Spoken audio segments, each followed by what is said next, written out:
Hello friends, my name is RagePanda1 and we got a viewer request up in here today from Jimmy 12 Pockets. Hey, Jimmy Pockets over here has a challenge for us where we are going to do some team building. We're going to build 3 separate teams without reusing all the same champions over and over again. Now, obviously, I'm not going to be able to build out all of these teams because that is expensive. But the first thing that we need to do is we need to come up with a goal. So the first thing we're going to be looking for in today's video is energy control. Now, one thing that I know is good for energy control right now is the Griffin clan trait, but not the actual Griffins. I don't like the Griffins. I'm not putting them on a team, but I think I'm going to be using their clan trait on everybody on this theoretical team, and that's going to give us a total of 60% reduction of the enemy's energy gain rate for the first 10 seconds of the battle. It's more effective than you might think, and the first 10 seconds of the battle can really decide the battle. And when I think of energy control, 3 characters come to mind right away. One of them is the female luxuriant, as we've been talking about with her passive skill. She's going to reduce energy gains by up to 50% for 2 seconds every time she does a skill on them. What that really means is every time she does her active skill. It's really unfortunate that they changed the wording that doesn't apply to the whole team, although it could have been a little overpowered in that state. But also when she ults on somebody, they get up to 9 seconds of not gaining any energy, and that ultimate is super strong. So when we're doing this comp, we're mostly worried about getting that ult off a lot of times. She's going to be going with a Speedy Boy build, and maybe the other guys will be too, but having Cunning and the Speedy Boy build can really limit what you're trying to do, so I don't think I'm likely to go that way. For damage, I think that the female Lycanis is probably one of our best options here. Her passive ability is going to give her energy drain, and since we have normal attacks doing a cool thing, you know that means we want agile on there, baby. And if she's going cunning and agile, I don't think I can afford to go focused on her because we need to be able to survive a little bit. A lot of people would just put the cunning, agile, focused, and brutal and be happy with it. I prefer to have energetic, but when you're building your team, you could do whatever you want. That's the beautiful thing about the game. So then we throw down a slice of pie and we get a chance to gain some energy ourselves, and the ultimate is going to do extra damage based on how little energy your enemy characters actually have. So if you subdue their energy considerably, then you are going to do more damage with your ultimate, and that is a big deal. And there's a way that we can actually increase that amount pretty considerably, especially if we do the trait build that I was talking about. While I'm thinking about all this stuff, I'm thinking about speed tuning as well, so that ultimates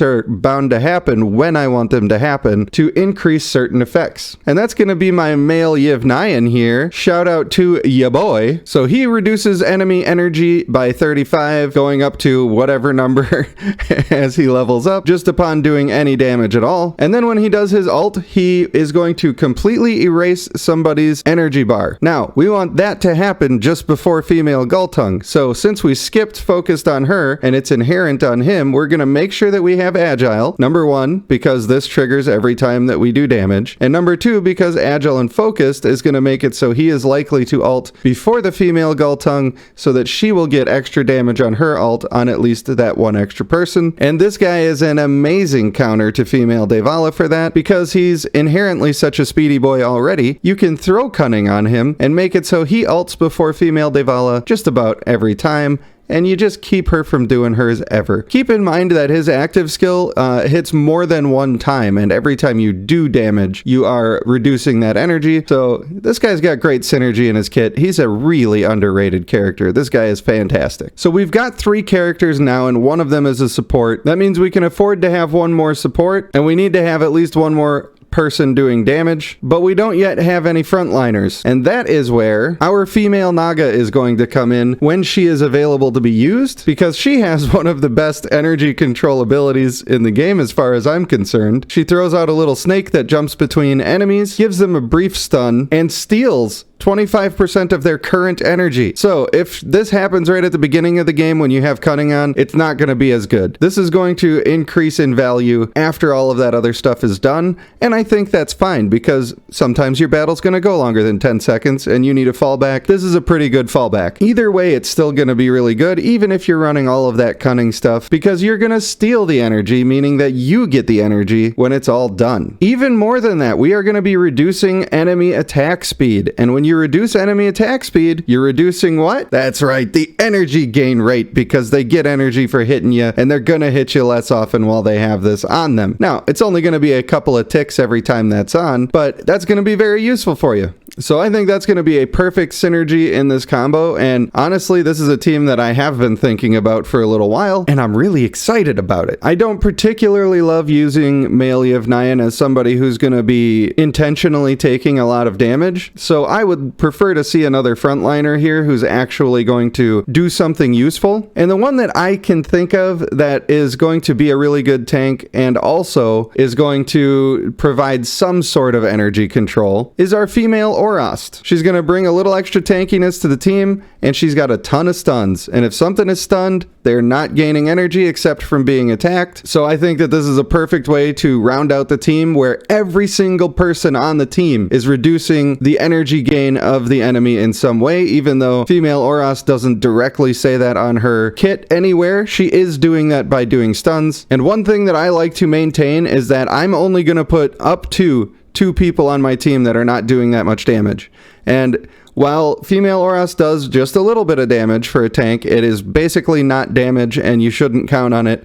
And the same is true for our female Luxuriant, and I will only put 2 of those people on my team. And I also want to have 2 frontliners. So luckily, this is why I'm so excited about the new warriors. We can use those new warriors to be a tanker and also be doing damage, and we can free up those slots for things like a female Luxuriant. So part of building a team like this is understanding the nuance and having a direct goal that you have set before you start looking for people. I do have another crazy team that I have been thinking about that most people are just gonna probably look at it and say, bruh, what is you thinking? And this is another use of our Samir clan. I've seen everybody absolutely taking a big hot steamer all over the Last Legacy / prideful clan trait. I don't think it's that bad. I don't think that it's usually worth putting on, but I don't think it's that bad. However, I wanted to make it real good, and I think that I found the best use case scenario for it. For each ally killed, the champion gains 200 energy. 200 energy is 20% of a full energy bar. So it's bad on these guys because these guys can be the first person to die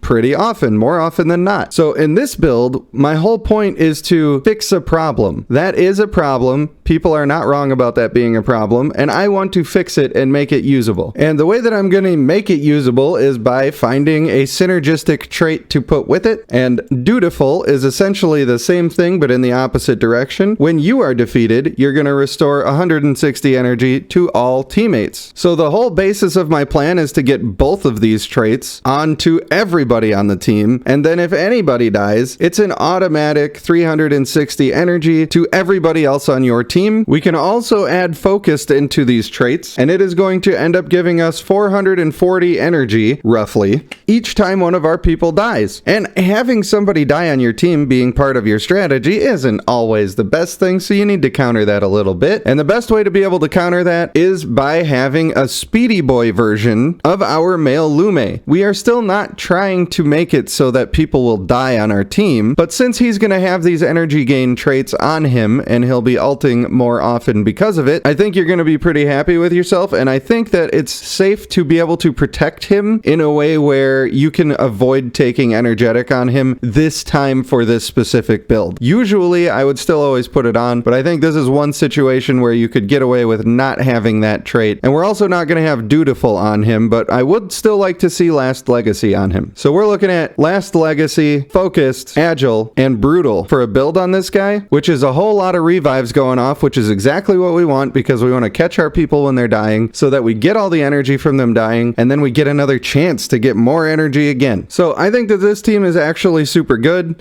because all of these characters are relatively good on their own anyway, and it's a neat gimmick that you just are not going to find anywhere else, and you're going to surprise the pants off of everybody that you're fighting. They're going to think they're doing good, good killing somebody, they're always standing back up, and you're always ulting right after they do it. They're just gonna lose their minds, and that sounds fun to me. So I think this is a team that you are almost never gonna see because it's very specific, but I do think that it could be really fun, and it's only made possible because we are abusing inherent traits.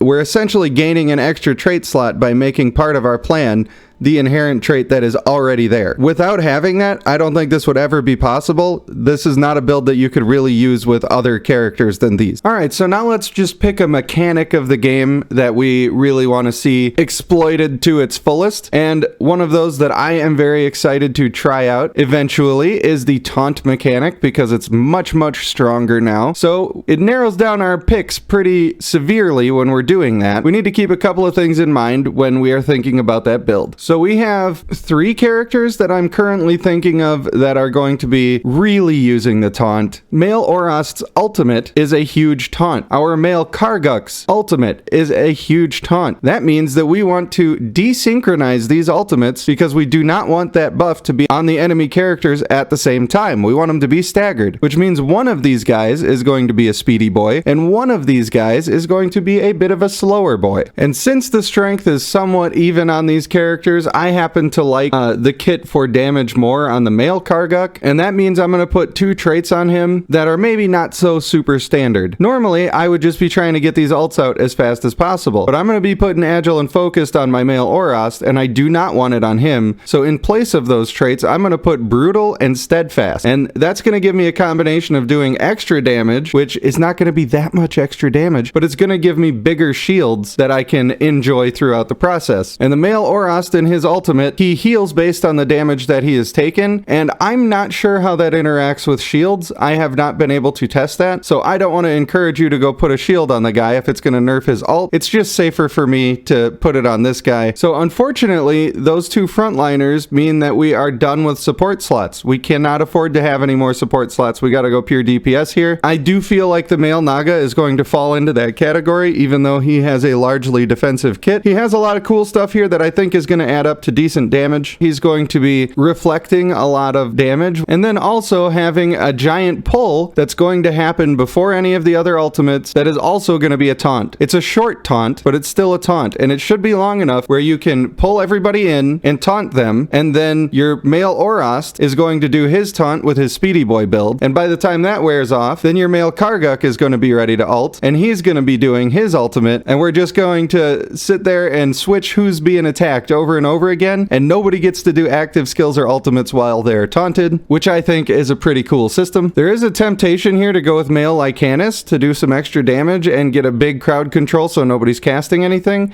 The issue is that everybody's going to scatter, and that's going to make it harder to hit your other taunts, so we actually need to avoid him in these builds. Now, I will leave it up to you to test whether or not this female Huntsdorf's pet is going to be able to last long enough to get their taunt off with the active skill. I don't think they will. I just don't think they will, and so I don't want to invest resources into testing that. It's been my experience that the Badger dies instantly, and I don't think they've changed it. They haven't said that they changed it, so please inform me if you find out that the Badger can live for 2 seconds. Now, one thing that we're doing here is we're making it so people are doing a heck of a lot of basic attacks, and that's most of the damage they're going to be able to do during that sequence of taunts. So having our normal attacks reduce attack speed, and having a giant spread shot that reduces attack speed, and then further having a chance to freeze all enemies so that we're taking less damage, all builds into the same synergy that we were looking for, which is to not let the enemies do damage as much as possible. So I think female Elzadeth is very underrated. People look only at damage numbers and they say, well, female Ignis does insane damage and female Elzadeth doesn't do quite as insane damage, so she's Garbo. But she's not Garbo, she's just not a pure damage character. Now, mostly what I'm looking for here is just slowing down the basic attacks because that's what most people are going to be hitting us with, so she's going to be one of our damage characters on the team. There's a temptation here to go for male Zace because the AoE silence would be really strong. However, we are working against his active skill and really nerfing the type of damage that it could do over the course of the battle. Maybe it's not a deal breaker totally, but for that reason, I'm going to skip it because the synergy isn't really there. So what we can do to get a ground target silence is we can take our male Gulltongue, who has an AoE silence on his active skill. It only lasts for 2 seconds, but it also does reduce movement and attack speed. And the movement and attack speed reduction lasts for 3 seconds instead of 2. So this does a lot of stuff that we're hoping that it would do. Not to mention he does crazy damage to begin with, but hopefully with the timing of this, you're going to silence people in and around the time that the first taunt is happening, and by the time that the last taunt is done, you will hopefully be silencing them again,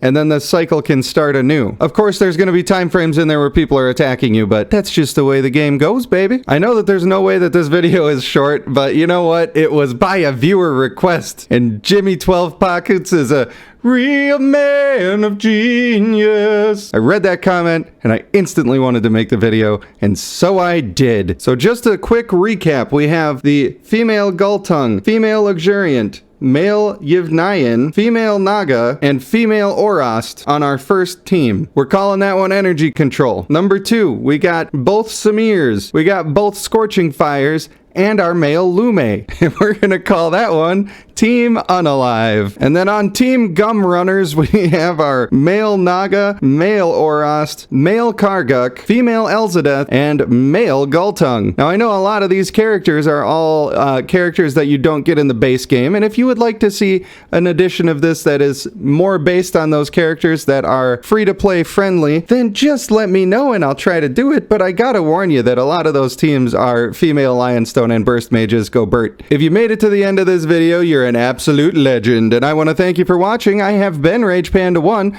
and I will see you in the next one.